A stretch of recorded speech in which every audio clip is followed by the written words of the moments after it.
Welcome. This is David Bull's Human Meme. Today's topic: the Dramatist and prior causes. When we look for meaning in our lives, we tend to look backward and not forward. We seek to know what to expect based on what has already happened. And if we do not believe in free will, and if we believe in predetermination, and if we believe there is a greater plan set out for us before our first breath is ever taken, then does a plethora of prior causes mean anything, or have any effect on the ethical work of the active dramatist? Some believe consciousness is an eccentric gift provided to us by the gods to torture us with knowing and self-awareness. It is the sentient, insentient being that causes all our problems and emotions and wars and hungers and de-evolutions. And if we are so acutely and accurately aware of who we are and where we have been, then we open access to a cavalcade of prior causes, and we become lost in the definition and not alive in the execution.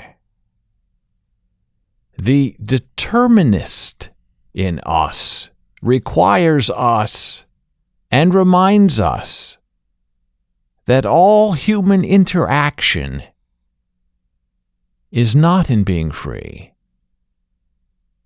but in our wishes and our dreams. And they are decided by motives that do not generate within us. It is this external, uncontrollable will that forces us into action and influences our perception that we really are actually in control of our own free will. As dramatists, how then do we react knowing we have two competing agencies within us and around us? Determinism and free will, both trying to coexist in the same space, same plane, and same time. Destruction of the self is more about egomania and id, and that sets the declaration of intention for the dramatist, choosing between the two. A dramatist does not believe in free will, at least not while writing and creating and in the marketability of the lives of their characters, because everyone in the story belongs to the mind of the dramatist, even with character, behavioral surprises that leap from the page in the process of writing. The godliness of the one holding the power of the story is unsurpassed and undenied. In drama, predestiny is the status quo. No one does anything on their own volition. They act against their own best interests. They murder and they cheat and they steal. All because it is recognizable behavior, and because it sets the lowest common denominator extension of how we interact with each other in the real empty space of the stage, as well in the overcrowded theater of our real lives. So when we say something is stranger than fiction, we need only to look at our political leaders to learn that chestnut is deliciously true. True to the complete and utter destruction of every good and living thing under the sun. And there was a time, not too long ago, when the dramatist could exaggerate the human condition on stage, and it would not be believed, because it was too wild and too unwieldy to be acceptable to the common mind of shared experience. And now there is no limit on the insanity, and that causes trouble for the dramatist, because imagination is now made ordinary in disguise, and the simplest of stories has no meaning. And it's all because so many terrible things have intertwined us all in our lives, that evil and insanity are now a tangling part of the expectation of the everyday experience. And what is a dramatist to do?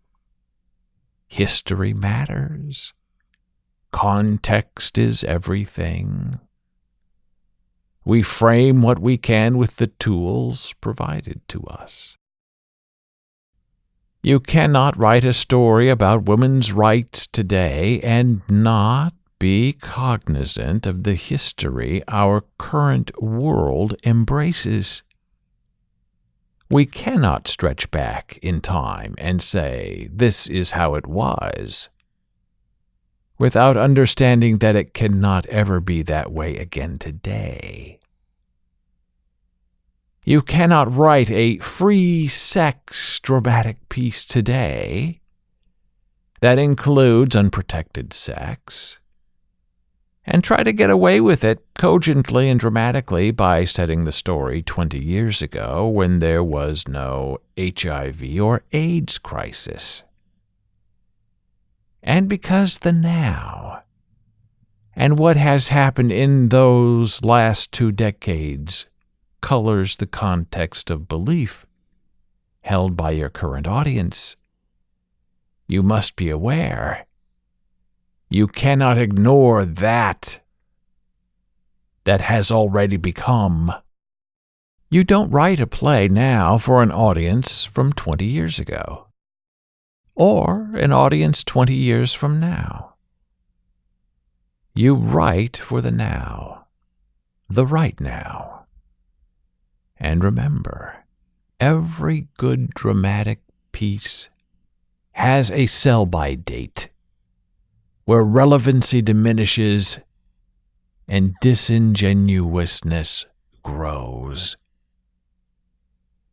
That's why you always write a new play for production. Don't rewrite, don't recycle, never revive. Your mission as a dramatist is to create the new and the now, to be everlong and dangerous, and you get there only by testing the now, in context, and with the hot fire of revelation. And sure, the community theater survives on old plays getting reproductions. That's not what we're talking about. The real power of the theater is immediacy. It is in the invention of the new into the now. Living dramatists write and produce new works. They live it. Write your own plays. Direct your own plays. Get them on stage now. Time is running out.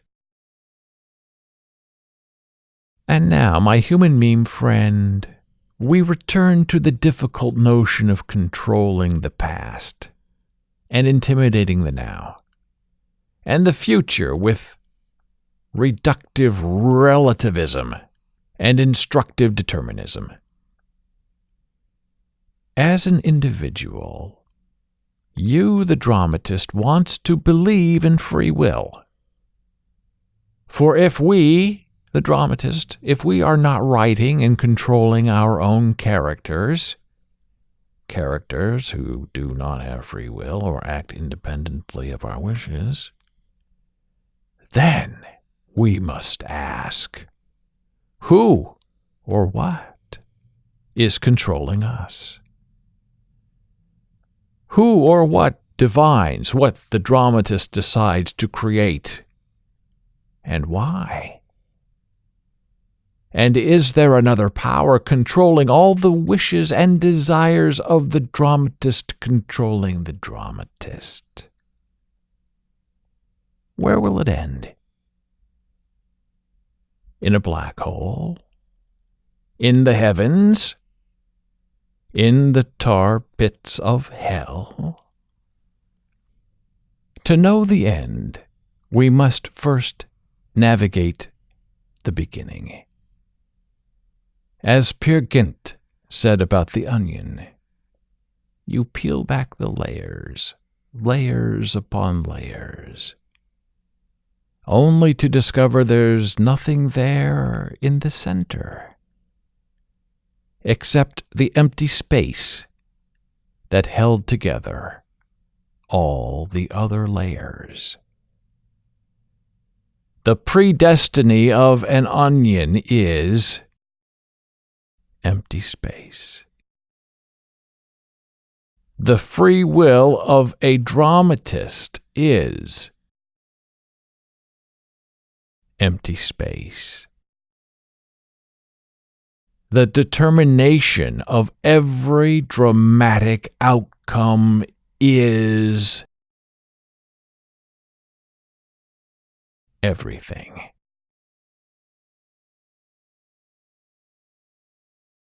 Thank you for listening. Be a human meme.